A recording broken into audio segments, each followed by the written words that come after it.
One of the things I do with assessments is I set a very high standard, and I make it clear to my students that I expect them to achieve a high standard. And I talk in terms of professionalism. You're being a professional and you need to reach professional standards. And I model that. I give them materials that are well referenced and well argued, and I walk the talk as best I can to set the model for what it is I expect. The students struggle with the high standards I set often, and in the first assignment, typically up to 60% of the class will get less than 50%. That's a difficult time in semester, in walking into a lecture theatre where students are very upset and they say, I've never had such low grades, and there's this sort of very edgy atmosphere. What I do though is it's all about the learning. I want the students to find that capacity to reach the standard that I think they should be striving for. So I allow them to resubmit their assignment. And I do them a deal. I give them a couple of weeks and I say, you will get the mean score, the average score of the original submission and the resubmission. And curiously, many students who have gotten high distinction in the first submission ask if they can resubmit as well. And I say, of course you can. I'm delighted. If you're responding to my feedback on your written work and you want to resubmit and get a better grade, that's fantastic. In their case, with the mean score, they'll only be going up a mark or two, and they're already in the high distinction band. So it's quite an amazing thing.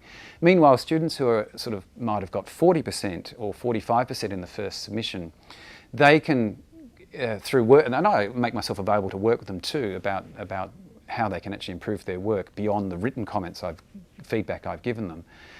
They typically come back with work that would sit pretty close to a credit distinction or high distinction level. They really learn a lot in that process of rewriting. And so their grade nearly always comes out into the pass or credit range. Overall, by the end of semester, I have very few students actually fail my units. Students withdraw from the unit.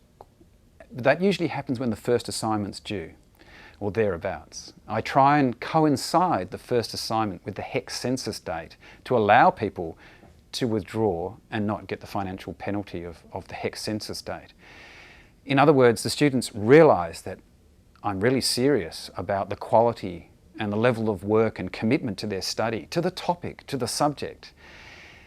And they can choose to withdraw if they like. Those that stay in there might initially do badly in the first assignment, but I give them that second chance. And that's when the real learning occurs. Often in the student feedback on the end of my courses, the students will write things like, I feel like I've learnt the most I've ever learnt before, or no one's ever taught me how to write before, how to communicate before, or I really feel I got this topic. And I feel for me, I believe it's that resubmission process.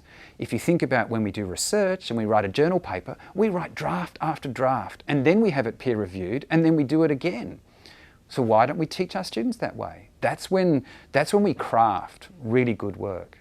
The curious thing about getting students to resubmit marked work is my colleagues nearly always say to me, why would you increase your marking load? Doesn't that just drag you down? It's actually really easy to mark the resubmission. I do all my assignments electronically. I bring up the old marked version and quickly scan that. I look at the new one, and then I come up with an assessment fairly quickly, and I only give cursory feedback on the second submission.